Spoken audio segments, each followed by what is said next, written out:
Yeah దేవీ సర్వభూతేషు ధనధాన్యరూపేణ సంస్థిత నమస్తస్యై నమస్తస్యై నమస్తస్యై నమో నమః.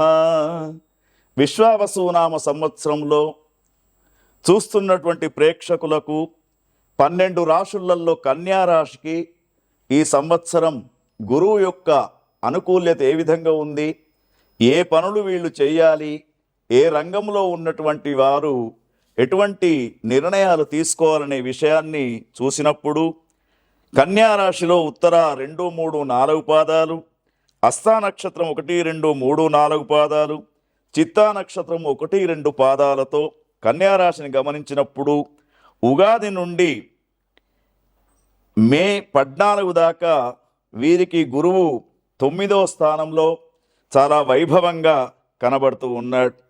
తదుపరి 15వ తేదీ నుండి అక్టోబర్ 18వ తేదీ వరకు వీరికి 10వ స్థానంలో గురువు మధ్యస్థాయిలో ఉంటూ ఉంటాడు. తర్వాత 19 అక్టోబర్ నుండి వీరికి 11 నవంబర్ దాకా 10వ స్థానంలో ఉంటూ మధ్యస్థంగా ఉంటూ ఉంటాడు. అంటే కన్యారాశి జాతకులను గమనించినప్పుడు వీరికి 11వ స్థానంలో ఉన్నప్పుడు అన్ని రకాల లాభాలు జరుగుతూ ఉంటాయి. ఎప్పుడైతే 11వ స్థానము 9వ స్థానంలో అంటే సుమారుగా సంవత్సరంలో ఒక 3 మాసాలు తప్ప 9 మాసాలు గురువు యొక్క అనుకూల్యత కనబడుతూ ఉంది. ఈ గురువు యొక్క అనుకూల్యతలో స్థిరాస్తుల యొక్క లాభం జరుగుతూ ఉంటుంది మీకు. తర్వాత స్త్రీ సౌఖ్యం ఉంటుంది. అదేవిధంగా వృత్తి పట్ల రాణింపు అనేది ఉంటూ ఉంటుంది. 9వ స్థానంలో గురువు ఉన్నప్పుడు ముఖ్యంగా వీరికి మరి అనేకమైనటువంటి కొంత వ్యాపారపరమైనటువంటి ఇబ్బందులు ఏర్పడుతూ ఉంటాయి. ఉద్యోగస్తులకు మాత్రం చక్కని సమయంగా చెప్పవచ్చు. అన్నిటా లాభాలు, కీర్తి, తేజోవృద్ధి, బల సంపన్నత, విజయప్రాప్తి, పదోన్నతి అనేది రావడం ఇక్కడ చెప్పుకోదగ్గటువంటి విషయం. అయితే ఈ యొక్క కన్యారాశిలో ఉన్నటువంటి కళారంగం, మీడియా రంగంలో ఉన్నటువంటి వారికి ఈ సంవత్సరం గురువు యొక్క అనుగ్రహంతో చక్కని అవార్డ్స్ లభించే అవకాశం ఉంది. సంగీత, సాహిత్య, సారస్వత కళారంగాల్లో ఉన్నటువంటి వారు అద్భుతంగా రాణిస్తూ ఉంటారు. తర్వాత ప్రభుత్వ పురస్కారాలు లభించే అవకాశాలు ఉంటూ ఉంటాయి.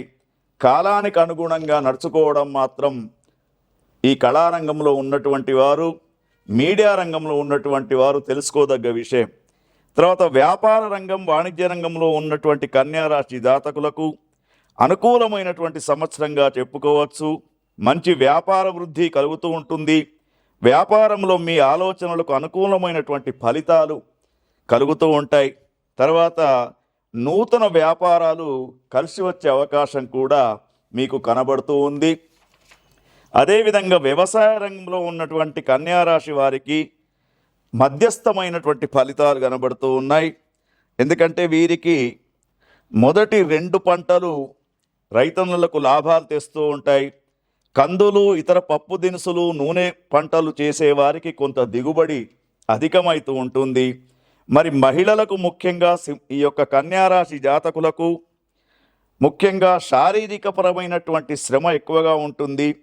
ఇతరుల నుండి సహాయ సహకారాలు తక్కువగా ఉంటాయి. చక్కటి నిర్ణయాలు తీసుకోవడం, వాటిని ఆచరించడం వల్ల సుఖం పొందే అవకాశం కన్యారాశి జాతకులకు కలుగుతూ ఉంది. మరి ఈ కన్యారాశి జాతకులకు గురువు యొక్క అనుకూల్యత పొందడానికి వీరు ప్రతిరోజు కూడా గురువుకు అనుకూలమైనటువంటి స్తోత్రాలు చదువుకోవడం, ముఖ్యంగా ఈ చిన్న సులభమైనటువంటి ఉపాయం ఏమిటంటే కాకులకు రొట్టెలు పెట్టడం అనేది వీరు చేయదగ్గటువంటి ఒక చిన్న సూచన. ఇంకా వ్యక్తిగతమైనటువంటి విషయాలు తెలుసుకోవాలంటే సంప్రదించవచ్చు. అయితే గురుగ్రహానికి ముఖ్యంగా గురువారం రోజున గురుగ్రహం యొక్క జపం చేసుకోవడం అనేది వీరికి అనుకూలమైనటువంటి వాతావరణంగా చెప్పవచ్చు. ఓం తత్సత్. విశ్వావసునామ సంవత్సరంలో 12 రాశుల వారికి గురుగ్రహం ఏ విధంగా ఉంటుంది, అసలు గురువు వలన ఏ ఏ స్థానాలలో లాభాలు ఉన్నాయి, నష్టాలు ఉన్నాయి అనే విషయాలను మనం తెలుసుకుందాం. గురువు తేజస్సు 2, 5, 7, 9, 11 స్థానాలలో గురువు ఉన్నప్పుడు గురువు యొక్క లాభాలు ఎక్కువగా ఉంటాయి. అయితే గురువు ఆధిపత్యం అనేది ధనం పైన ఉంటూ ఉంటుంది. గురువు పుత్రకారకుడుగా చెప్పబడుతూ ఉంటాడు. అంటే సంతానం లేనటువంటి వారికి, పుత్ర సంతానం లేనటువంటి వారికి గురుగ్రహం మంచి స్థానంలో ఉన్నప్పుడు సంతానమయ్యే అవకాశాలు ఉంటాయి.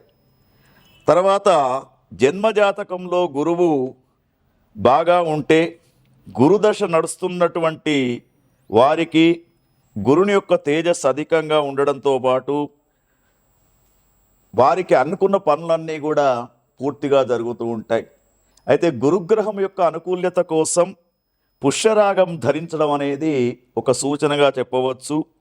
అయితే ముఖ్యంగా ఈ గురుగ్రహం యొక్క అనుకూల్యత ఉన్నటువంటి వారికి, అంటే మనం చెప్పుకున్నటువంటి 2, 5, 7, 9, 11 స్థానాలలో ఒకవేళ మీ రాశులలో గురుగ్రహం ఇట్ట ఉన్నప్పుడు ముఖ్యంగా ధనధాన్య గృహ వ్యాపార వృద్ధి కలుగుతూ ఉంటుంది. ముఖ్యంగా చదువులలో మంచి వృద్ధి పొందుతూ ఉంటారు. విదేశాలకు వెళ్ళి చదువుకునే అవకాశాలు ఉంటాయి విద్యార్థులకు. యువతి యువకులకు వివాహాలు జరిగే అవకాశాలు కూడా కనబడుతూ ఉంటాయి. తర్వాత ముఖ్యంగా ఎక్కువ సమాజంలో వీరు గౌరవించబడుతూ ఉంటారు. ఉద్యోగ సంబంధమైనటువంటి విషయాల్లో చాలా చురుకుగా ఉంటారు. యోగ్యమైనటువంటి పుత్ర సంతానాన్ని పొందుతూ ఉంటారు. మత సంబంధమైనటువంటి కార్యక్రమాలలో చురుకుగా పాల్గొనే అవకాశాలు ఉంటాయి. తీర్థయాత్రలు చేస్తూ ఉంటారు. తర్వాత అదే కాకుండా బీపీ, షుగర్ అటువంటి వ్యాధులు ఉన్నటువంటి వారికి కూడా గురుగ్రహ అనుకూలతతోటి కొంత వ్యాధులు దూరమయ్యే అవకాశం ఉంటాయి. తర్వాత గురుగ్రహం అనుకూలంగా ఉన్నటువంటి సమయంలోనే సద్గురువుల యొక్క పరిచయాలు, సద్గురువుల యొక్క సందర్శన అనేది పొందడానికి అవకాశం ఉంటుంది. అయితే ఈ గురుగ్రహం 2, 5, 7, 9, 11 స్థానాల్లో ఉన్నప్పుడు మాత్రమే మనం ఇంతవరకు చెప్పుకున్నటువంటి అనుకూలతలు ఉంటాయి. మరి గురువు యొక్క తేజస్సును తగ్గించే స్థానాలు ఏమిటి అని ఆలోచిస్తూ ఉంటే, గురుగ్రహము తేజస్సు తగ్గడానికి 1, 3, 4, 6, 8, 10 ఈ స్థానాలలో గురువు ఉన్నప్పుడు కొంత గురువు అనుకూలంగా ఉండరు. మరి గురువు యొక్క తేజస్సు తగ్గినప్పుడు మనము ఆ గురువు యొక్క అననుకూలతను మనకు కనబడుతూ ఉంటాయి. ఏమిటంటే ముఖ్యంగా గురువు బలహీనుడై ఉన్నప్పుడు ఏ పని చేపట్టినా కూడా ముందుకు రాదు. రెండవది, మోసపోయే అవకాశాలు ఎక్కువ ఉన్నాయి. తర్వాత ఎవరైతే మిత్రులు అనుకుంటూ ఉన్నారో వారు మీకు నష్టాలు చేసే అవకాశాలు ఉంటాయి.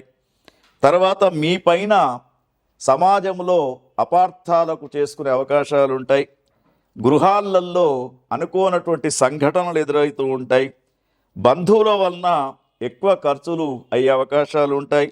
అదేవిధంగా సోదరులతో మాట పట్టింపులతో గొడవలవుతూ ఉంటాయి. ముఖ్యంగా కొన్ని వ్యాధులు కూడా గురుగ్రహం బాగాలేనప్పుడు వచ్చే అవకాశం ఉంటుంది. తర్వాత ముఖ్యంగా వీరికి గర్భ సంబంధమైనటువంటి వ్యాధులు స్త్రీలకు ఎక్కువగా వచ్చే అవకాశం ఉంటాయి.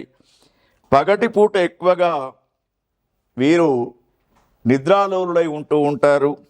తర్వాత ముఖ్యంగా అనారోగ్య సమస్యలు ఏర్పడుతూ ఉంటాయి. ఎంత ప్రయత్నం చేసినా దైవ అనుగ్రహం లేకపోవడం జరుగుతూ ఉంటుంది. అందుకే వీరికి మరి గృహంలో ఉండే వాస్తు దోషాలు కూడా ఈ యొక్క గురుగ్రహం అనుకూలంగా లేనప్పుడు పీడిస్తూ ఉంటాయి. తర్వాత ముఖ్యంగా వయస్సు మీరినా కూడా వివాహాలు అయ్యే అవకాశం ఉండవు. తర్వాత సంతానం కోసం ఎదురు చూసినా కూడా సంతానం కలిగే అవకాశం కూడా ఉండదు. గురుగ్రహం అనుకూలంగా లేనప్పుడు ఉద్యోగాలు పోవడం, కొత్త ఉద్యోగాల కోసం ప్రయత్నం చేసినా కూడా కాకుండా పోవడం అనేది మరి ఈ విధంగా చెప్పడం జరుగుతూ ఉంటుంది. అయితే ఇది ఈ గురుగ్రహం యొక్క అనుకూలత అనేది మీ జాతక చక్రములో గురుగ్రహాన్ని అనుసరించి కూడా ఆ స్థానాన్ని బట్టి కూడా ఉంటూ ఉంటుంది. కాబట్టి గురుగ్రహం గురించి ఇంకా సవివరంగా తెలుసుకోవాలంటే సంప్రదించడానికి అవకాశం ఉంటుంది. ప్రతివారు కూడా దేవానాంచ ఋషీనాంచ గురుకాంచన సన్నిభం బుద్ధిభూతం త్రిలోకేశం తం నమామి బృహస్పతి అని చెప్పేసి ఆ గురువు యొక్క స్తోత్రాన్ని ప్రతిరోజు చదువుకోండి. వైభవంగా విశ్వావసు నామ సంవత్సరం ఉంటూ ఉంటుంది. ఓం తత్సత్.